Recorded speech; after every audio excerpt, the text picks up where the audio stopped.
సింహాసనం మీద ఆసీనుడుగునటువంటి దేవాది దేవుడు మన స్తుతుల సింహాసనం మీదకి ఆయన వచ్చి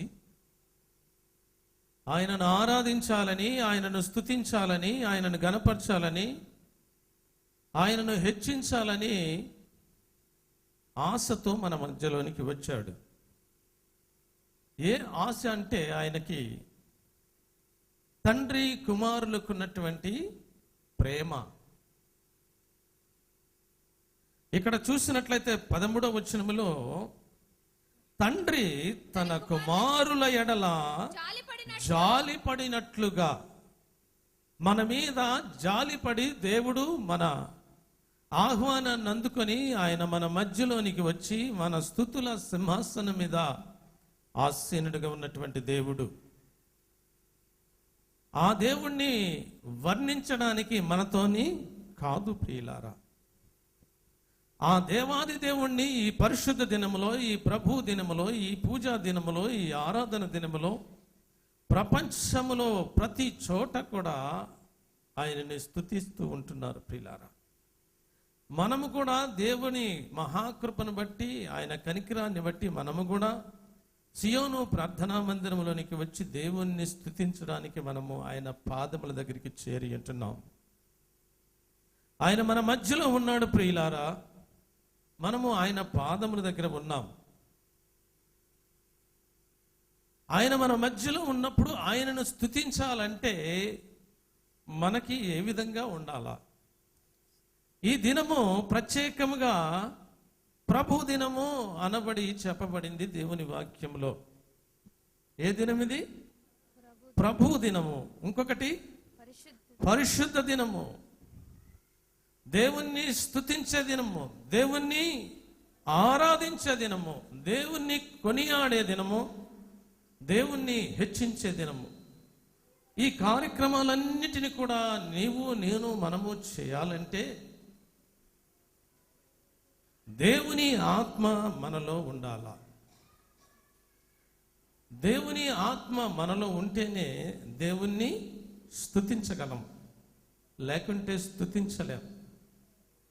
దేవుడు అంటున్నాడు, దేవుడు ఆత్మ గనుక ఆయనను ఆరాధించువారు ఆత్మతో సత్యముతో ఆరాధించాలి. ఆత్మ స్వరూపుడుగా మన మధ్యలో ఉన్నాడు ఆయన. మనమును ఆత్మను ధరించుకొని ఆత్మతో సత్యముతో ఆరాధించాల.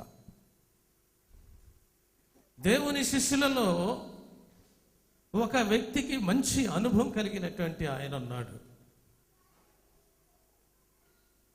ఎప్పుడు కూడా దేవుని ఆత్మ చేత నింపబడి ఆయన దర్శనాలన్నిటినీ కూడా చూసి దేవుణ్ణి స్తుతించేటటువంటి వ్యక్తి. మన పితరులను గుర్తు చేసుకొని మనము కూడా ఆ విధముగానే ఆత్మ చేత నింపబడి ఆత్మ వశులమై ఆత్మతో సత్యముతో మనము దేవుణ్ణి ఆరాధించాలి. ఒక్కరున్నా, ఇద్దరున్నా, 10 మంది ఉన్నా, 1000 మంది ఉన్నా, 1,00,000 మంది ఉన్నా, కొన్ని లక్షల మంది ఉన్నా, కానీ ఆత్మ లేకోకుండా ఎంతమంది ఈ సభలో కూర్చున్నప్పటికీ దేవుని ఆత్మ లేకపోతే దేవుణ్ణి మీరు స్తుతించలేరు. ప్రియులారా, ఈ పరిశుద్ధ దినములో దేవుడు మన మధ్యలో ఉన్నాడు కాబట్టి, ఆయన పరిశుద్ధుడు కాబట్టి మనం కూడా పరిశుద్ధంగా ఉంటేనే దేవుని ఆత్మ మనలోనికి వచ్చి ఆ ఆత్మ చేత దేవుణ్ణి స్తుతించుతాం. చూడండి, ప్రకటన గ్రంథములో 1వ అధ్యాయములో 10వ వచనములో ఒక మాట ఉంది, చదువుకుందాం. చూడండి. ప్రభువు దినమందు. ఏ దినమందట? ప్రభువు దినమందు ఆత్మవశుడనై ఉండగా బూరధ్వని వంటి గొప్ప స్వరము నీవు చూచుచున్నది పుస్తకములో వ్రాసి. అక్కడ చూసినట్లయితే ప్రియులారా, మన పితరుడైనటువంటి లేకపోతే దేవుని శిష్యుడైనటువంటి యోహానులోకి మనం గ్రహిస్తున్నాం. యోహాను ఎలాంటి వాడట చెప్పాలి. ఎలాంటి వాడు? ఒకసారి పైన హెడ్డింగ్ చూడండి మీరు. హెడ్డింగ్ ఏమనుంది?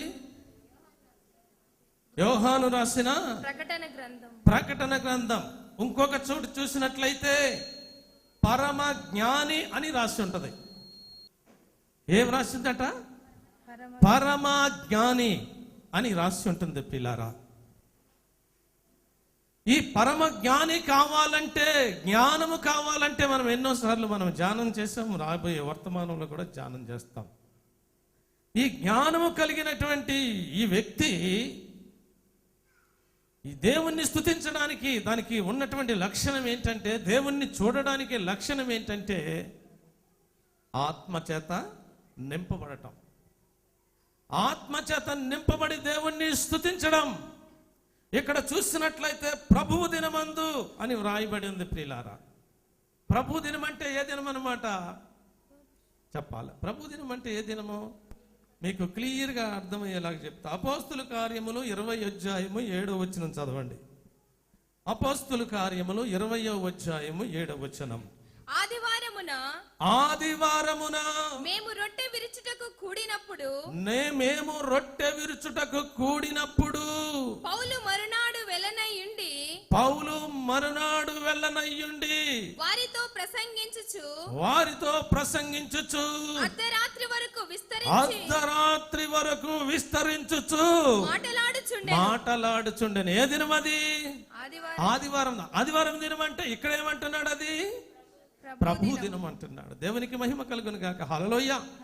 ఇది ఏ దినం అన్నమాట? ఇప్పుడు ఇది ప్రభు దినము. ఇది ఆదివారము పరిశుద్ధమైనటువంటి దినము. దేవుణ్ణి ఆరాధించే దినము, దేవుణ్ణి స్తుతించే దినము, దేవుణ్ణి ఘనపరిచే దినము, దేవుణ్ణి హెచ్చించే దినము అన్నమాట.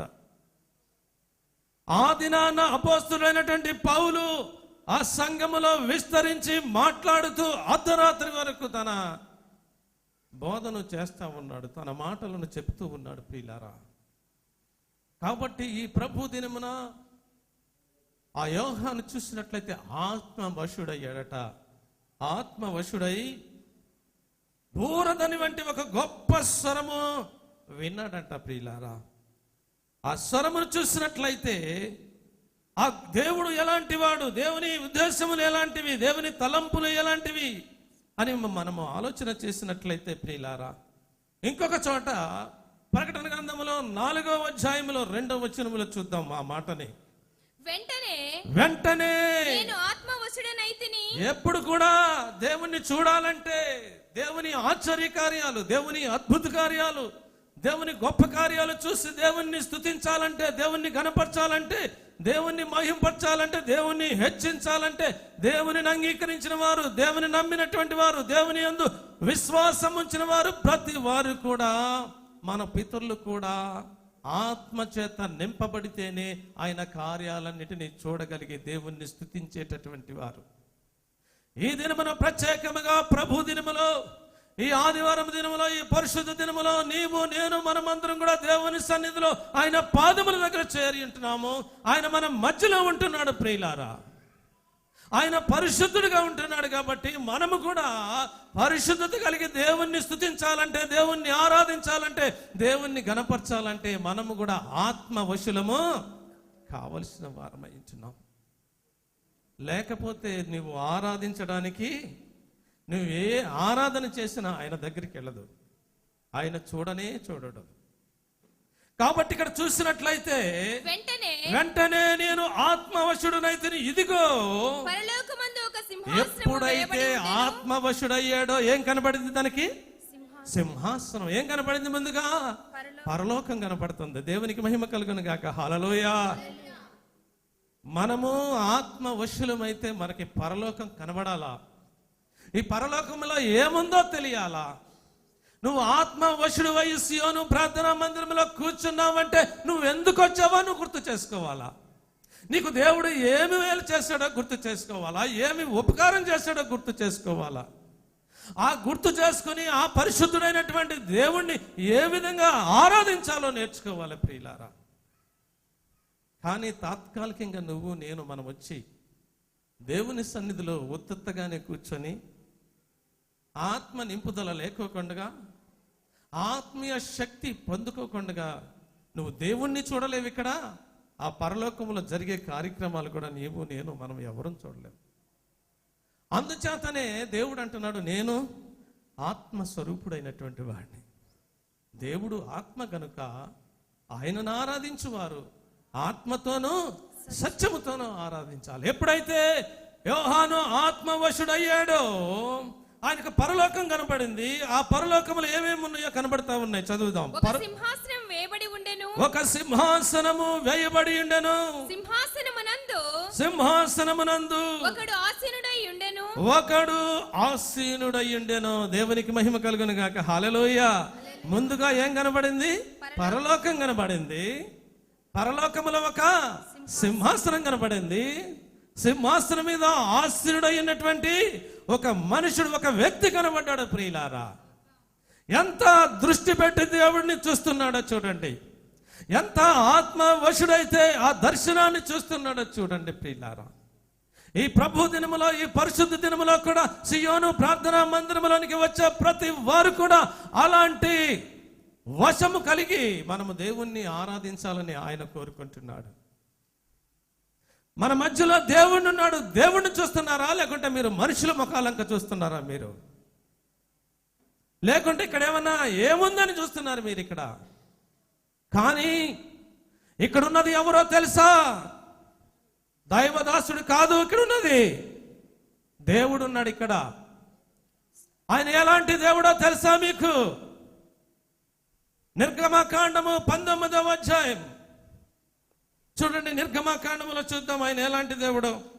నిర్గమకాండము 19వ అధ్యాయం 18వ వచనం చూడండి.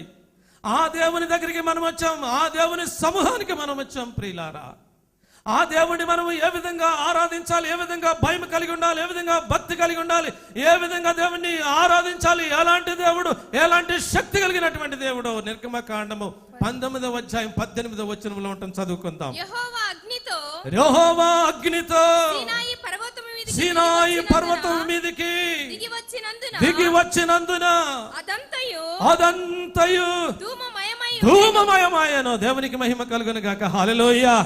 దేవుడు మన మధ్యలో ఉన్నాడని మీరు నమ్మినట్లయితే, దేవుడు మన మధ్యలో ఉంటే ఈ సన్నిధి, ఈ కాంతి ధూమమయమైపోయి ఉంటుంది. ప్రియులారా,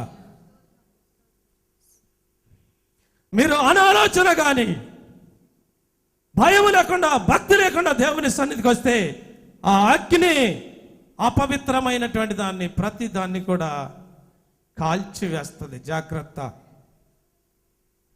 మీ చూపులో, మీ తలంపుల్లో, మీ ఆలోచనలో, మీ ఊహల్లో, మీ సమస్తములో మీరు ఆత్మచేత నింపబడిన వారై దేవుని సన్నిధికి వచ్చి ఆరాధించదనే అది ఆరాధన అంటారు. మీ అనాలోచనతో, మీ తెలివి తక్కువతనమైనటువంటి ఆలోచనతో దేవుని సన్నిధిలో కూర్చుంటే దేవుడు వెర్రివాడు అనుకుంటున్నారా? జ్ఞానము లేనివాడు అనుకుంటున్నాడా? లేకుంటే ఉట్టుగానే ఏదో కాసేపు కూర్చొని వెళదాం అనుకుంటున్నారా? దేవుడంటే సీనాయి పర్వతం మీదకి దేవుడు వచ్చినప్పుడు ఆయనతో పాటు ఏమొచ్చిందట? అగ్ని. చదవాలి. యెహోవా అగ్నితో సీనాయి పర్వతం మీదకి దిగి వచ్చినందున అది అంతయు ధూమమయమాయుండెను. దాని ధూమము ఎట్లా అంట? ఎట్లా లేచిందట? కొలిమి రూపము వలె లేచెను. ఆయన కన్నులు ఎలాంటివంట?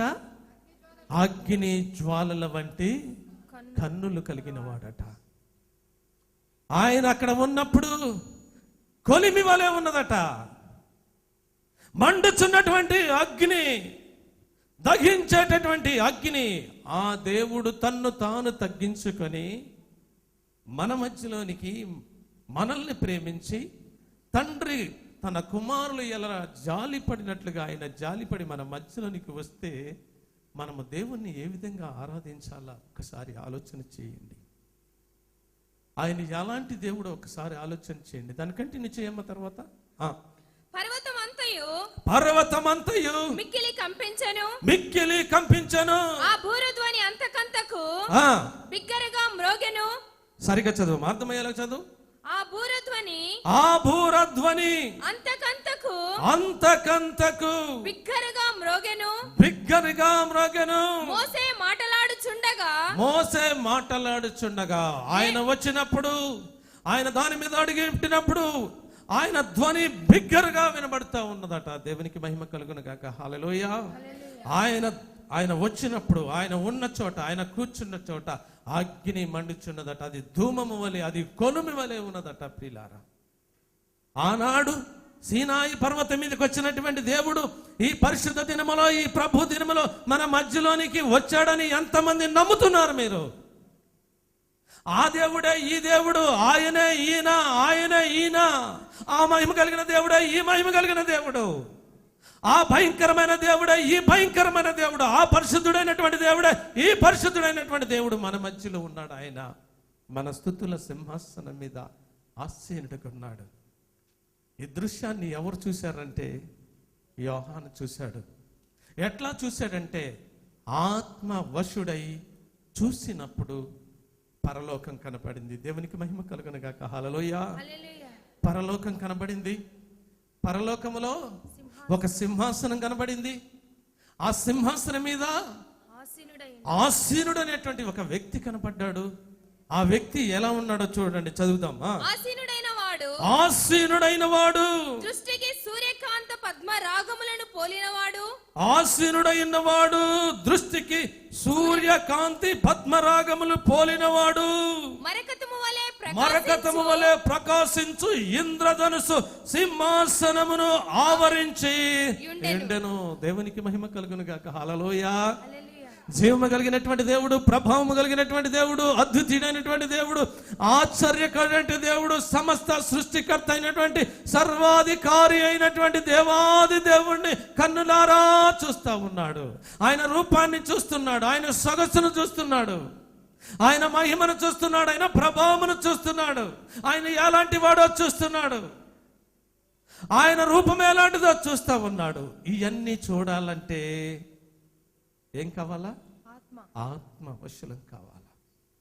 అందుచేతనే దేవుడు అంటాడు, ఆత్మ లేనివాడు నా వాడు కాడు, నన్ను చూడలేడు అంటున్నాడు. దేవునికి మహిమ కలుగును గాక. హల్లెలూయా. ఇంత గొప్ప దేవుణ్ణి మనం ఆరాధించడానికి దేవుని సన్నిధికి వచ్చాం. ఇంత మహిమ కలిగినటువంటి దేవుణ్ణి ఆరాధించడానికి దేవుని సన్నిధికి వచ్చాం. మనం దేవుని సన్నిధిలో మనం ఎట్లా ఉండాలంట? వణుకుతో, భయముతోనూ జాగ్రత్తగా ఉండాలంట. ఇంకెట్లా ఉండాలంట?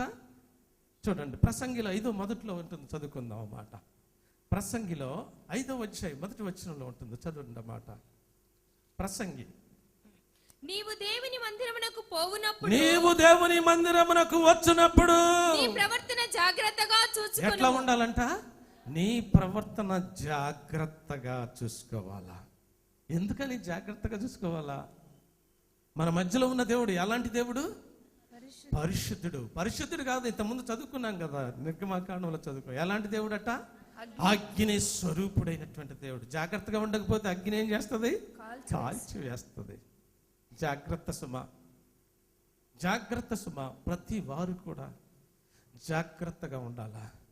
నీ ప్రవర్తన అంతా జాగ్రత్తగా ఉండాలా, నీ ఆలోచన అంతా జాగ్రత్తగా ఉండాలా, నీ నడవడికి అంతా జాగ్రత్తగా ఉండాలా. దేవుని సన్నిధిలోనికి వచ్చినప్పుడు ఆయన మన మధ్యలో ఉన్నాడని ఎరిగి, ఆయన పరిశుద్ధుడై ఉన్నాడని ఎరిగి, ఆత్మస్వరూపుడిగా ఉన్నాడని ఎరిగి, నువ్వు దేవుని ఆత్మ చేత నింపబడి ఆయన్ని చూడాలి. నువ్వు ఆయన మహిమను చూడాలా, ఆయన వెలుగును చూడాలా, ఆయన ప్రభావాన్ని చూడాలి. లేకపోతే నువ్వు ఆరాధన చేసినట్టు కాదు.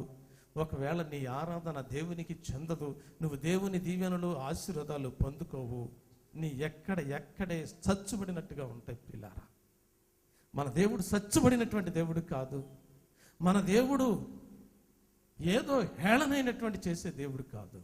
ఆయన శక్తి కలిగిన దేవుడు, ఆయన సర్వాన్ని సృష్టించినటువంటి దేవుడు, ఆయన సర్వాధికారి అయినటువంటి దేవుడు, ఆయన వర్తమాన భూత భవిష్యత్ కాలములో ఏకరీతిగా ఉన్నటువంటి దేవుడు, ఆయన మార్పు లేని మారని దేవుడు. ఆ దేవుని సన్నిధికి మనం వస్తున్నాం ప్రియులారా. ఆ దేవుని సన్నిధిలో మనము ఆత్మ చేత నింపబడిన వారమై ఆత్మతో సత్యముతో ఆరాధించాలని ఆయన ఆశపడుచున్నాడు. చూడండి, చదువుతాము. 4వ అధ్యాయం 4వ వచనం చదువుకుందాం. ప్రకటన గ్రంథమున సింహాసనము చుట్టూ 24 సింహాసనము ఉండెను. ఆ సింహాసనమందు 24 పెద్దలు తెల్లని వస్త్రములు ధరించుకొని తమ తలల మీద సువర్ణ కిరీటములు పట్టుకుని వారై కూర్చుండిరి. దేవునికి మహిమ కలుగును గాక. హల్లెలూయా. ఎంతమంది ఉన్నారట? 24 పెద్దలు ఉన్నారట. ఎట్లా ఉన్నారంట వాళ్ళు? ఏం చేస్తున్నారంట వాళ్ళు? సింహాసన ఆసీనుడిగా ఉన్న వారి పక్కనే కూర్చున్నారట. ఆయన పరిశుద్ధుడైతే వీళ్ళెవరన్నమాట? పరిశుద్ధులు. నేను చెప్పాను ఒకసారి, ఈ 24 సింహాసనాలు ఎక్కడయ్యాని ఇప్పుడు చెప్పను నేను. అప్పుడు ఒక దినాన్ని చెప్పా, 24 సింహాసనాలు అంటే ఎవరెవరున్నారు అక్కడ అని. దేవునికి మహిమ కలుగును గాక. హల్లెలూయా. ఈ 24 సింహాసనం మీద కూర్చున్నటువంటి వారు ఎట్లా ఉన్నారంట? వారు పెద్దలు అనబడుతున్నారు. రెండవది, తెల్లని వస్త్రములు ధరించుకొని తమ తలల మీద సువర్ణ కిరీటములు పట్టుకొని వారై కూర్చుండిరి. దేవునికి మహిమ కలుగును గాక. హల్లెలూయా. ఎంత చక్కటి దర్శనం చూస్తున్నాడు ఆయన.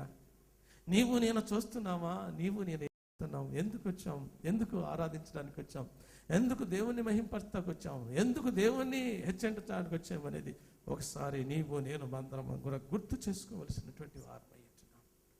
అక్కడ కింద చూసినట్లయితే చూడండి, కింద చదువుకుందాం. 5వ వచనం. సింహాసనములో నుండి మెరుపులను ధ్వనులను, ఆ సింహాసనములో నుండి మెరుపులను ధ్వనులను ఉరుములను బయలుదేరుచున్నవి. మరియు ఆ సింహాసనము ఎదుట 7 దీపస్తంభములు ప్రజ్వరిల్లుచున్నవి. అవి దేవుని 7 ఆత్మలు. దేవునికి మహిమ కలుగును గాక. హల్లెలూయా. హల్లెలూయా. ఆ సింహాసనము చుట్టట చూసినట్లయితే ఏమున్నాయట? ఏం తెలుస్తున్నాయట? సింహాసనములో నుండి ఒకటి మెరుపులు వస్తున్నాయట, రెండవది ధ్వనులు వస్తున్నాయట, మూడవది ఉరుములు బయలుదేరి, మరియు ఆ సింహాసనము ఎదుట 7 దీపస్తంభములు ఉండెను. ఆ 7 దీపస్తంభములు ఏంటంటవి? 7 ఆత్మలు అంటున్నాయి ప్రియులారా. దేవునికి మహిమ కలుగును గాక. హల్లెలూయా. అలాంటి దేవుణ్ణి మనం ఆరాధించడానికి వచ్చాం. అలాంటి దేవుణ్ణి స్తుతించడానికి వచ్చాం. అలాంటి దేవుణ్ణి మనము మహింపరచడానికి వచ్చాం ప్రియులారా. కాబట్టి మనమందరము కూడా ఆత్మ చేత నింపబడిన వారమై ఆత్మతో సత్యముతో మనము ఆరాధించి దేవుణ్ణి స్తుతించి దేవుని గణపరిచి దేవుని మహింపరిచి దేవుని హెచ్చించినట్లయితే ప్రజలందరూ ఆయనను స్తుతించినప్పుడు దేవుడు ఏం చేస్తాడట? దేవుడు వారిని దీవించి ఆశీర్వదించే దేవుడు. 67వ కీర్తన 5వ వచనం. దేవా, ప్రజలు నిన్ను స్తుతించుదురుగాక, ప్రజలందరూ నిన్ను స్తుతించుదురుగాక. అప్పుడు భూమి తన ఫలమునిచ్చును. దేవుడు మా దేవుడు మమ్మును ఆశీర్వదించును. దేవుడు మమ్ములను దీవించును. దేవునికి మహిమ కలుగును గాక. హల్లెలూయా. ఎప్పుడు నిన్ను దీవిస్తాడంటే, ఎప్పుడు నిన్ను ఆశీర్వదిస్తాడంటే, నువ్వు ఆత్మ వశుడవై ఇక్కడ ఆశీర్వడుకున్నటువంటి దేవుణ్ణి నువ్వు చూసి ఆత్మ చేత నింపబడి ఆత్మతో సత్యముతో నీవు దేవుణ్ణి ఆరాధించినట్లయితే, దేవుణ్ణి స్తుతించినట్లయితే, దేవుణ్ణి కనపరిచినట్లయితే, దేవుణ్ణి మహింపరిచినట్లయితే దేవుడు నిన్ను దీవించి ఆశీర్వదిస్తాడు. అలాంటి దీవెనలు ఆశీర్వాదాలు పొందుకోవడానికి సియోనులో నుండి దేవుడు నిన్ను దీవించునుగాక అని పలుకుతున్నాడు. 134వ దావీదు కీర్తనలో ఉంటుంది ఆ మాట. చదువుకుందాం. 134వ దావీదు కీర్తన. భూమి ఆకాశములను సృజించిన యెహోవా సియోనులో నుండి నిన్ను ఆశీర్వదించునుగాక. హల్లెలూయా. హల్లెలూయా. హల్లెలూయా. భూమి ఆకాశములు సృజించిన యెహోవా సియోనులో నుండి నిన్ను అలాంటి ఆశీర్వాదాలు, అలాంటి దీవెనలు పొందుకోవడానికి దేవుని ఆత్మ చేత నింపబడి దేవుణ్ణి స్తుతించడానికి దేవుని కృప మనందరిపైన నిండుగా మెండుగా కుమ్మరించును గాక. ఆమె చిన్న ప్రార్థన చేసుకుని ఆరాధన చేద్దాం. పరిశుద్ధుడైన తండ్రి, జీవము కలిగిన మా యేసయ్య, నీ ఘనపాదాలకు వందనాలు. ఇది ప్రత్యేకముగా మిమ్మల్ని ఏ విధంగా ఆరాధించాలో, ఏ విధంగా స్తుతించాలో, గణపరచాలో, మహింపరచాలో మాతో మాట్లాడినందుకు వందనాలు ప్రభువా. ఆత్మస్వరూపుడుగా మా మధ్యలో ఉన్న దేవుడు, మేమందరం కూడా మీ ఆత్మ చేత నింపబడిన వారమై ఆత్మతో సత్యముతో మిమ్మల్ని ఆరాధించి స్తుతించి గణపరిచి మహింపరిచి హెచ్చించే భాగ్యం నాకు మాకు అనుగ్రహింపచేసి మమ్మల్ని అందరినీ కూడా దీవించి ఆస్వాదించి పంపించమని యేసయ్య పరిశుద్ధ నామములో స్తుతించి వేడుకుంటున్నాం పరమ తండ్రి. ఆమేన్.